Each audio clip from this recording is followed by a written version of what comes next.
I'm Lisa Haisha. Welcome to the Legacy Series.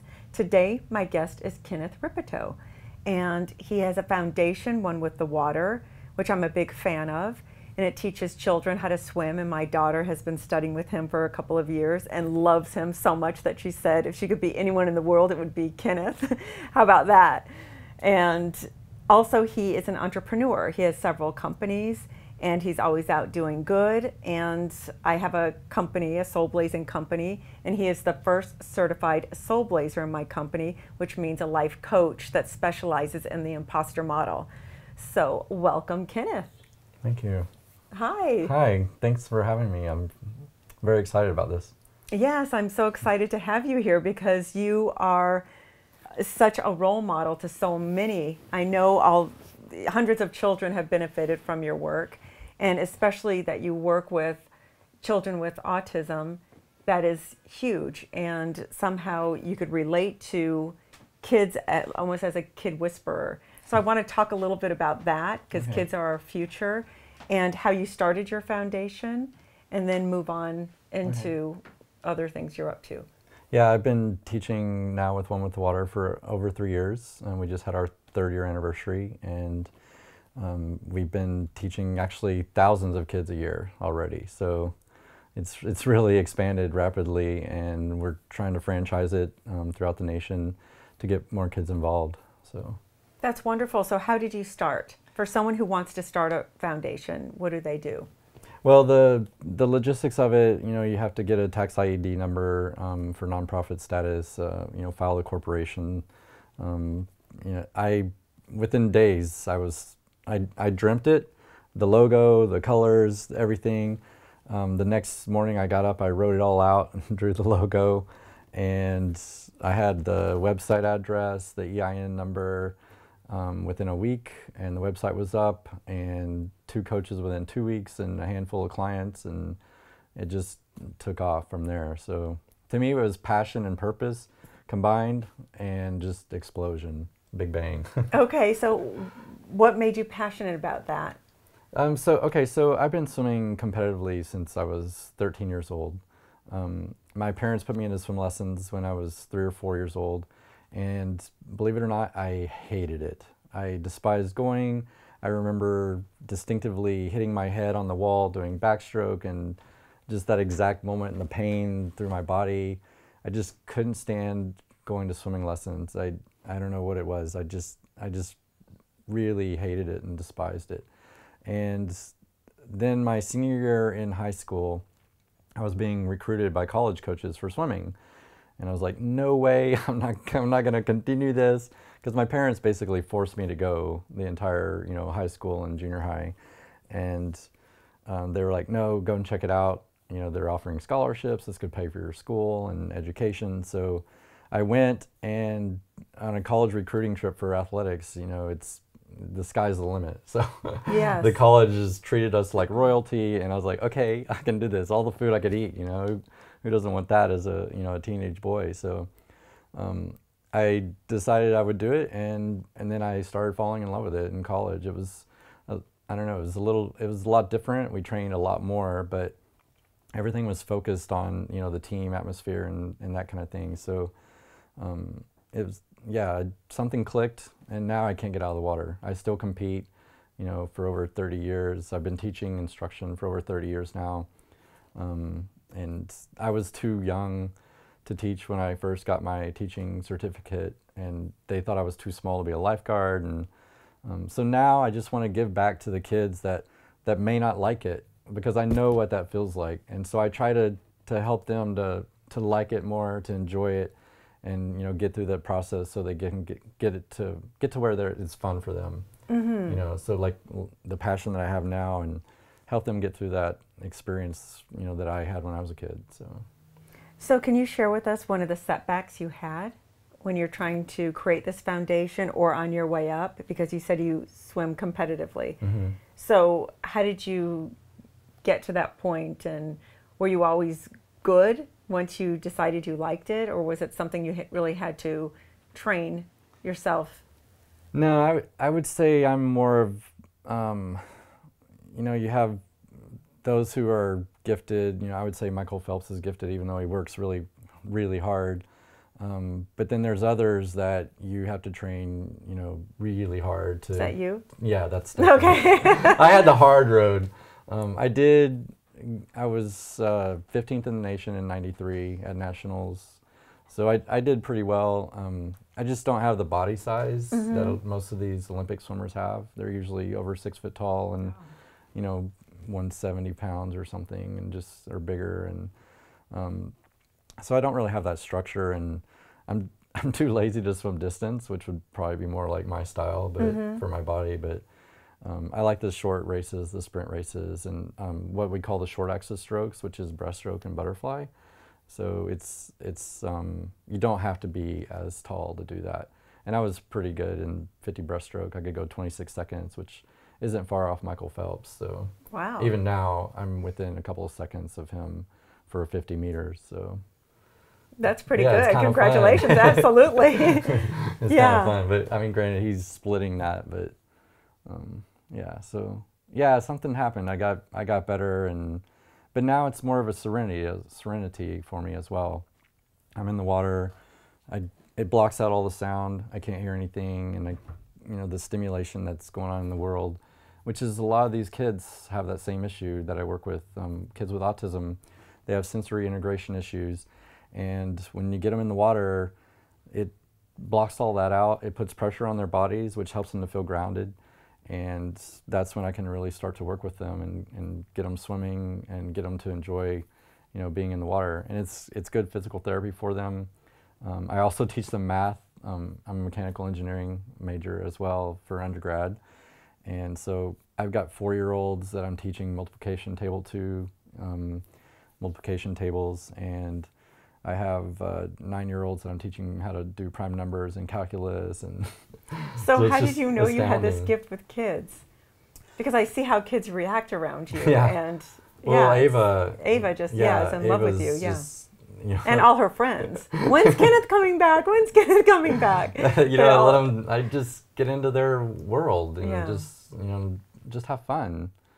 And I think one thing that I'm really good at is just, you know, like you and I right now, being present with them and almost talking to them like adults. You know, not treating them like they're a kid in trouble or something like that, but just, you know, if they have some fears, let them figure out and explain to me why they're afraid of the water. Yes. You know, I've had 2-year-olds like, oh, I'm afraid. I'm like, well, what are you afraid of? And he's like, drowning. And I'm like, okay, how do you even know that concept? But since you did bring it up, can you explain to me why you have that fear? And a lot of times they will. And just listening to them, you know, then we can, you know, I'll either alter the way that I teach them, give them more support. Give me one example of what they would fear. I had a 2-year-old this summer that was afraid of drowning. I don't even know if he was 2 years old yet. Yeah, but where did that fear come from? What did he say? He wasn't really able to tell me where it came from, but he just said he was afraid of drowning. And I think it was because he didn't realize that his body would float yet. So in that aspect, I usually take the child and I'll set them on my leg and kind of bounce on one leg and then use their arms. I'll hold their hands. I'll support their body and use their, you know, move their arms for them. Yes. And then I'll get them to grab my arm and lay them on the surface so they can start to feel buoyancy. And then from that point, it's usually a few more lessons and they're swimming on their own. So that's a very good analogy for life. I mean, people have their fears and they just need a coach to come in and just balance them and relieve their fear and work through those issues with them. Yeah, and that's one reason why I wanted to become a life coach with soulblazing is working with you. When I was going through the process myself, I was really able to save myself, so to speak, from drowning and everything that was going on. Yeah, and I'm so happy you mentioned that because when one sees you, you're so together. You have this foundation, you have businesses, you're doing well. Now you're a certified life coach in the soulblazing model. And still, you have issues. I have issues. We all, if you're growing and you're passionate about life, you're always going to have issues because you're always challenging yourself. Yeah, absolutely. Yeah, like me just moving to Spain, so many challenges came up, and it really works on every level of going, what? Yeah. Why am I doing this? You know, so, but it's good because it strips you away from all your comfort tools that you have, your crutches to get through life. And one reason why I like that so much, especially the moving overseas, is you have to become like a kindergartner, basically. Yes. You have to start over. You're stripped of your personality. Yes. You know, you can't be funny with people in Spain in Spanish because you don't speak their language fluently. They don't get enough. it. Yeah, they don't get your humor. It's exactly. different. Everything is different.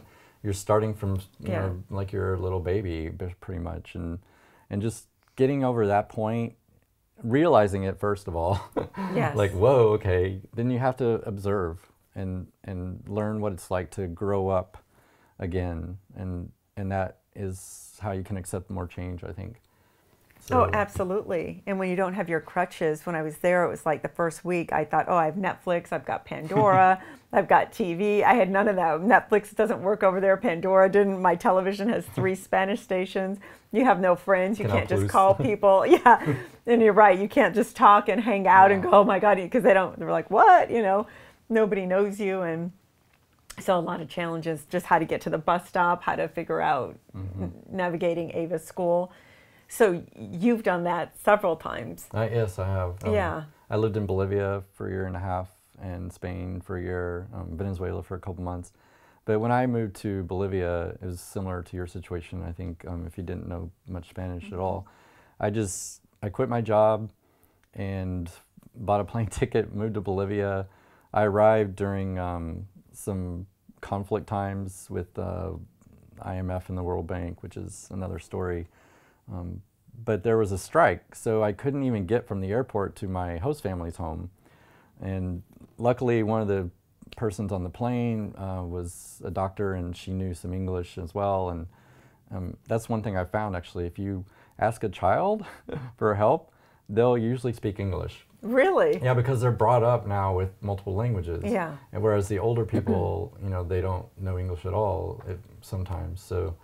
Yeah, that's the same as Spain. They said they're now training their kids to learn Spanish. Yeah, exactly. So ask a younger person for help, and they're probably not going to lie to you. Yes. So, whereas an older person in Latin countries, they'll want to help you, but they might give you, you know, not exact directions. Wrong directions just to get rid of you. That way. Well, just to feel like they're helping you and to make you feel happy or safer. But in, you know, reality, you're going in block circles, you know, and you're like, but anyway, that's a cultural thing, I think.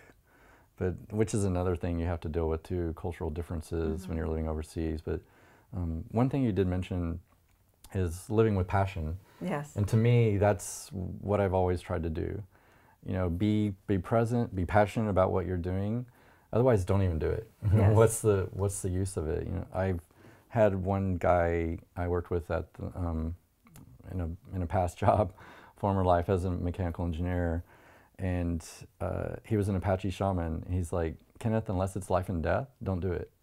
It's got to be a life or death matter. You know, and I've kind of grew up doing that anyway, so. Yeah, it seems to be in your blood. Yeah. But it's so true, because so many of my clients who come in and say, I want to do this, I want to do that, and I've been struggling and it just doesn't work. And I always tell them, you don't really want it yet. Yeah. When you want it badly enough, it'll happen. Because what comes with big success is a lot of responsibility, and most people don't want that responsibility. And the responsibility comes up in the achieving it, and they go, oh, I don't want to do all that work, and they kind of quit and peter out, or don't do what it takes to get to the next level. Because so many times, if you really want something difficult to get, you can't just do 100%, you have to do 110% because others do 100%. Right. So unless you've got that kind of passion, you're not going to make it. Yeah, for me, it's been, if I'm not ready to die, then it's not worth doing. And I know that's a little morbid sometimes, but if I die today, I'm fine. I've done everything I wanted to do. I'm happy with the way things are going, and I'm willing to die. I don't know, it's the therapy and soul blazing, it kind of went from being, oh, I want to die tomorrow, to now it's I don't mind if I die tomorrow. I've been ready for years, a long time. So I've had multiple surgeries on some things that could have been much worse, but yeah, I'm happy now. So yeah, that's good. great. But there's still challenges, obviously. But yeah, so how do you get over those feelings of wanting to die when you're in I don't. I accept it. You accept it. Yeah, if I got hit by a bus, who cares? It's at least I've done everything that I've meant to do. Right now, I'm passionate about this interview. I'm passionate about, and I'm honored that because I know who you've been interviewing, and I'm like, wow, she's including me in that legacy series. So yeah, it's no big deal. I'm ready. And a lot of people can't fathom that or even understand it. It's so not a morbid thing. Someone's listening to this who's suffering from depression, what would you say to them? And they just, even if they're successful, they can't be happy about it, or they can't get successful because their depression is leaving them debilitated.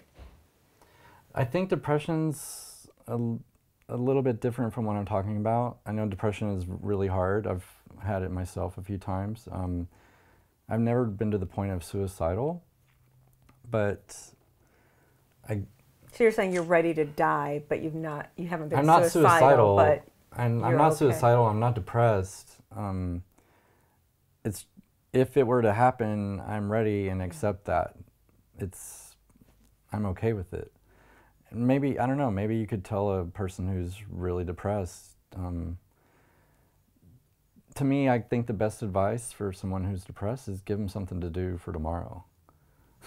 Each day, just one more thing to do tomorrow. Or call me tonight. You have to call me tonight, or you have to do this tomorrow. You can't die yet, do this tomorrow. And then the next day, do this tomorrow.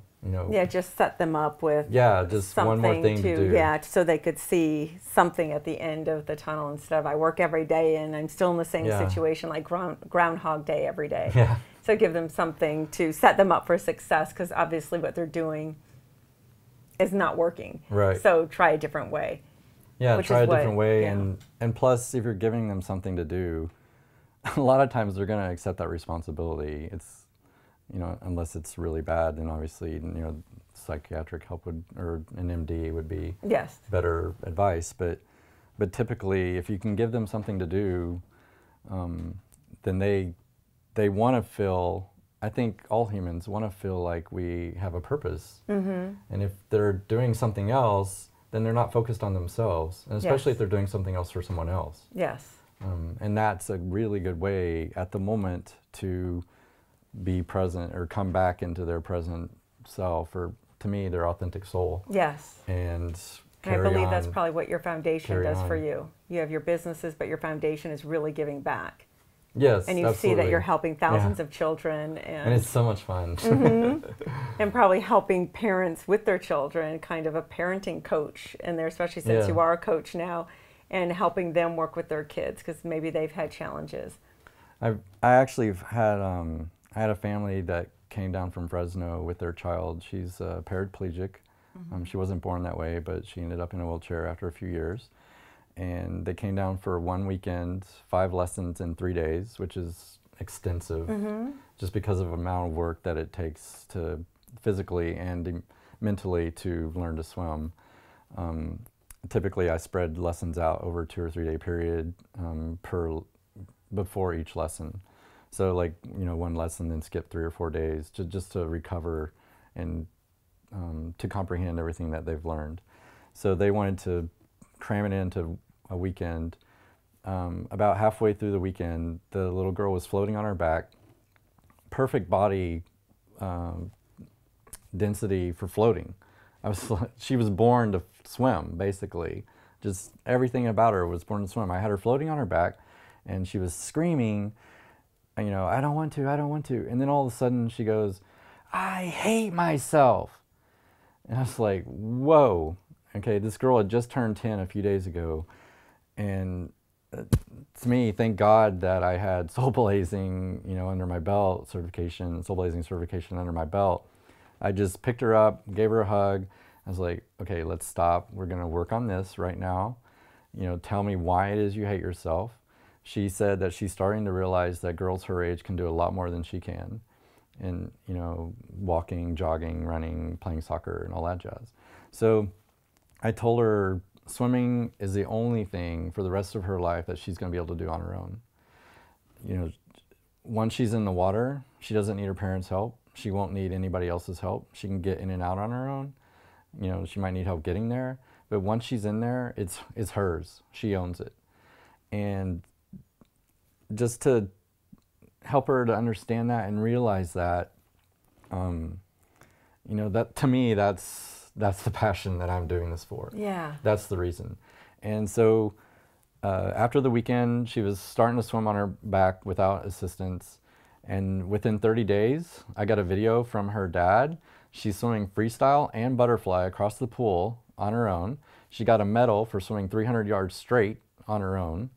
And she's doing backstroke now on her own, like competitive backstroke, you know, and it's phenomenal.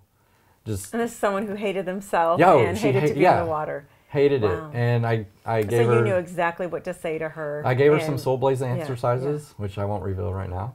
Contact us. Yeah. But yeah, I gave her some soul-blazing exercises to do and reflective, you know what I mean? Mm-hmm. And I told her to do that every day. Her dad calls me and he's like, Kenneth, she demands that I take her to the pool every day. And she just loves it that much. Oh my God. Yeah, which is a total, you know, 180 from when she was here learning. She didn't want to. She was, you know, very resistant. But I didn't force her to do it, but I did teach her everything she needed to know, you know, in 5 hours, and she ran with it and embraced it. So. Oh, that's wonderful. Yeah, it's amazing. Yes. So what's next for you? What's next? Yeah, what are you? Well, I'm expanding across the nation. I've already opened an office in Wisconsin at the beginning of this summer. Mm-hmm. So we're trying to do a franchise with a nonprofit or expand it nationally. The corporate logistics of that haven't been established yet, but we're working on it. I do Lean Six Sigma, which is a Motorola Toyota combination of effective company growth, I guess, mm-hmm. and applying that to a service industry. So I'm using that to eliminate waste, make certain that any donations that come in, I can assure people that 90% plus go to programs. Okay. So we're paperless, we're basically virtual. And right now we do give 100% of donations to programs. So there's nothing for admin or overhead at all. It's a very lean system that I've created. And so if someone wants to get in contact with you to discuss that or get coaching on starting their own foundation or going green, yeah, absolutely. How do they do that? Yeah, just give me a call, 323-364-SWIM is our phone number, and I'd be glad to help them. Yeah, email is kenneth@onewiththewater.org, all spelled out. Okay. So. And if they want coaching? Yeah, life coaching, socialengineeryoursoul.com. That's excellent. my life coaching website. Okay, and how did you come up with that name?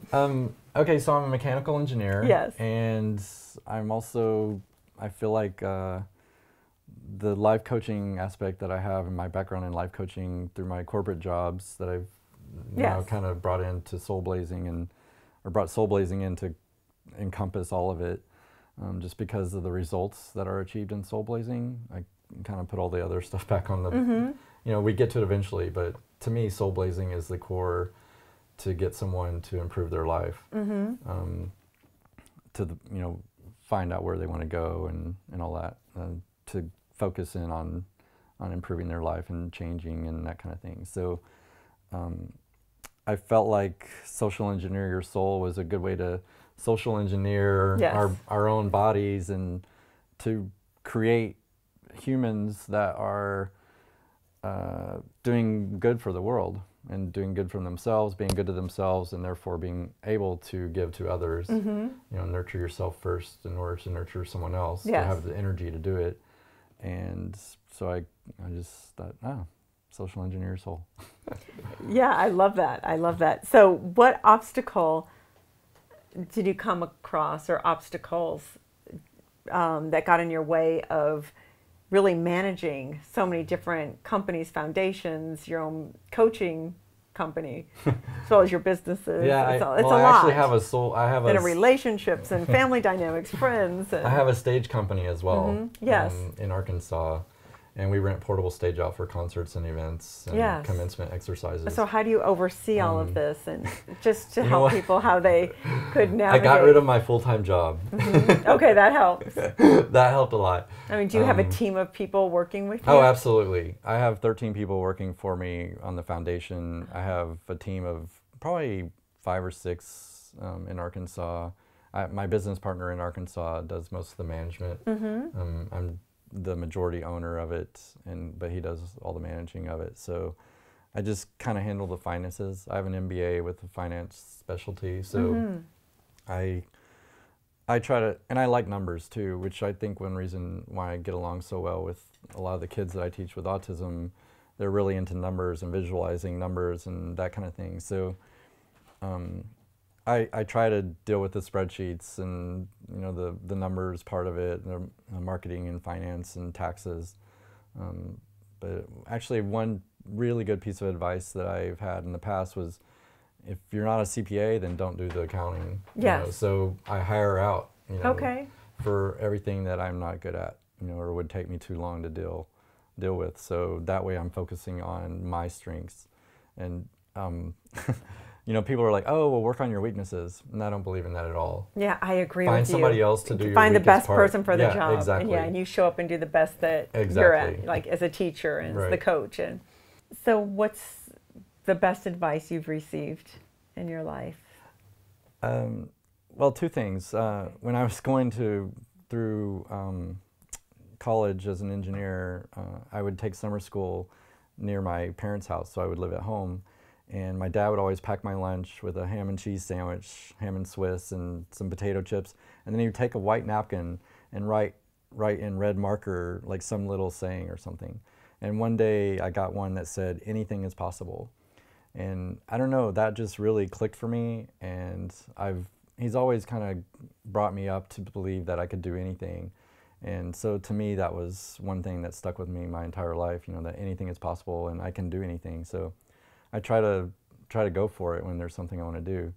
From a business aspect, talking to some entrepreneurs in Missouri when I lived in Columbia, Missouri, where I got my master's degree, some businessmen told me, never have the majority of your revenue come from one person. So try to keep it actually around 10%.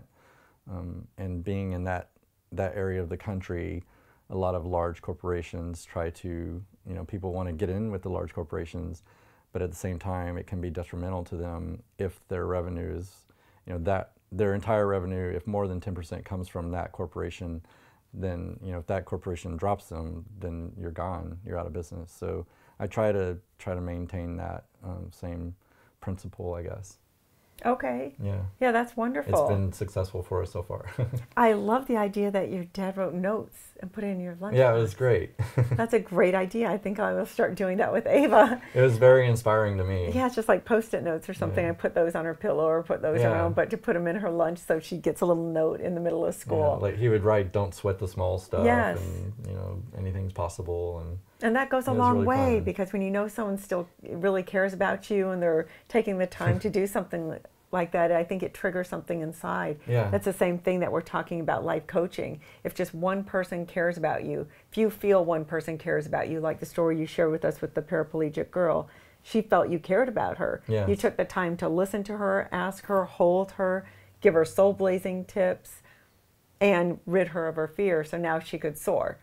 But if you just went, Mom, Dad, your kids need you, and I don't know if I could work with this person, which probably some people would have done that because that is challenging. That's like, wait, my job isn't to do therapy, it's to teach to swim. Right. So you went that extra mile, and maybe that comes from some of that advice. Yeah, I think it is. I think it did, totally. I've had people fly here from Florida, and this family that I'm speaking of, or we spoke of, they drove 6 hours, to get to me. So it's, but to me, my entire life has been geared up for this point to do this and provide that for people. So Oh, congratulations. You're doing a great job. It's awesome. It's so much fun. It is fun. It is fun. And when we really get in and get your hands dirty and play, it's a blast. Yeah. It's a blast when you just go, whatever I'm doing, I'm having fun. As long as you're helping others and not hurting anyone, you know, rock on. So what do you want your legacy to be? I would say I would want my legacy to be that I've lived with passion, integrity, so much that I would die or sacrifice everything I have, which some of my jobs that has come to that. I've sacrificed my job in order to maintain my integrity, and that I'm touching the lives of thousands of children one at a time. So, and helping them to learn to swim, and I'm giving them a tool that they can use throughout their life for health and fitness. You know, they can swim their entire lives. It's very low impact, but yet you're strong, you know, and develop their muscles in their bodies, and motor skills develop much better. I even had children with dyslexia have learned to read while they were swimming with me. It's, you know, just thinking mentally about how to move your body kind of repairs the neural pathways in your brain. And, you know, granted, there are some medical studies on this as well, you know, so I'm not trying to say that it's miracle working, but it sure does look like it. I've had kids with cognitive disabilities and Angelman syndrome, and he's swimming up a storm, and he's only 4 years old, and his parents, you know, he can tread water for 45 minutes, and his parents thought he would never be able to swim. It took us 2 years, but, you know, we got him to that point. And I don't know if you know what Angelman syndrome but it's hard for him to walk, and but now he's basically swimming, treading water. He's swimming underwater. So there's, yeah, it's been amazing. So you're saving lives.